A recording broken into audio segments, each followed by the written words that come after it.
પરિવાર છે અને નનુભાઈ લોકો જે પ્રોગ્રામ કર્યો આજે એ મહિલા જાગૃતિ માટે એક દિવસ ફિક્સ નથી. તો કે જ્યારે પણ મહિલાને મળો ત્યારે એમને વાત કરો, રજૂઆત કરો.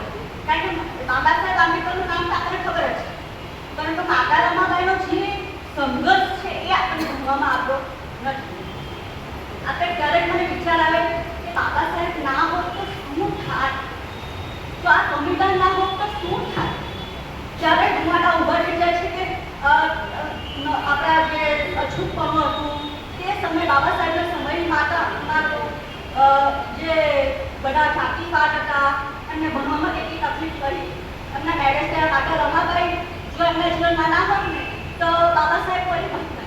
કારણ કે એના જે સંઘર્ષ હતો બાબા સાહેબનું એના પાછળ માતા રમાબાઈનું પરિણામ છે. આજે એમ કહે છે કે સફળ પુરુષની પાછળ લેડીઝનું હોય છે. માતા રમાબાઈ જે એમના માટે સંઘર્ષ કર્યો ને એ કોઈ ના કરી શકે. આપણું બાળક જ્યારે અત્યારે નીચેની સર્દી ખસી હોય ને તો આપણે ફોન કરીએ કે સાંભળો ને તો ઘરે જલ્દી છોકરાની બીમાર થઈ ગયો છે, બતાવવા જવાનું છે. આપણે એ ડિસિઝન લઈએ એટલે આપણે છોકરાને જાતે હોસ્પિટલ લઈ જઈએ કે જાતે દવાખાને લઈ જઈએ. એ સમયે બાબા સાહેબ વિદેશ હતા. માતા રમાબાઈના ચારે પાંચ છોકરાઓ જે ખૂબ પોઝિટિવ હતા એટલે એ લોકોની બીમારી થઈ ગઈ. માતા રમાબાઈની પણ તબિયત સારી ન રહી. તે છતાં બાબા સાહેબને કહે છે માતા રમાબાઈ કે તમે સમાજ માટે કરો, હું મારા બાળકોને જોઈ લઈશ, એમની ચિંતા ના કરો.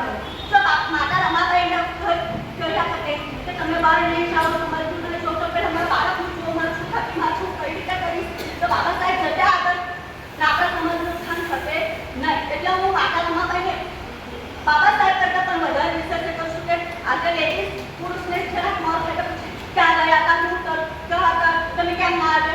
તો ના, માતા રમાબાઈએ કોઈ દિવસ બાબા સાહેબને ખોટી રીતે જોયા નથી.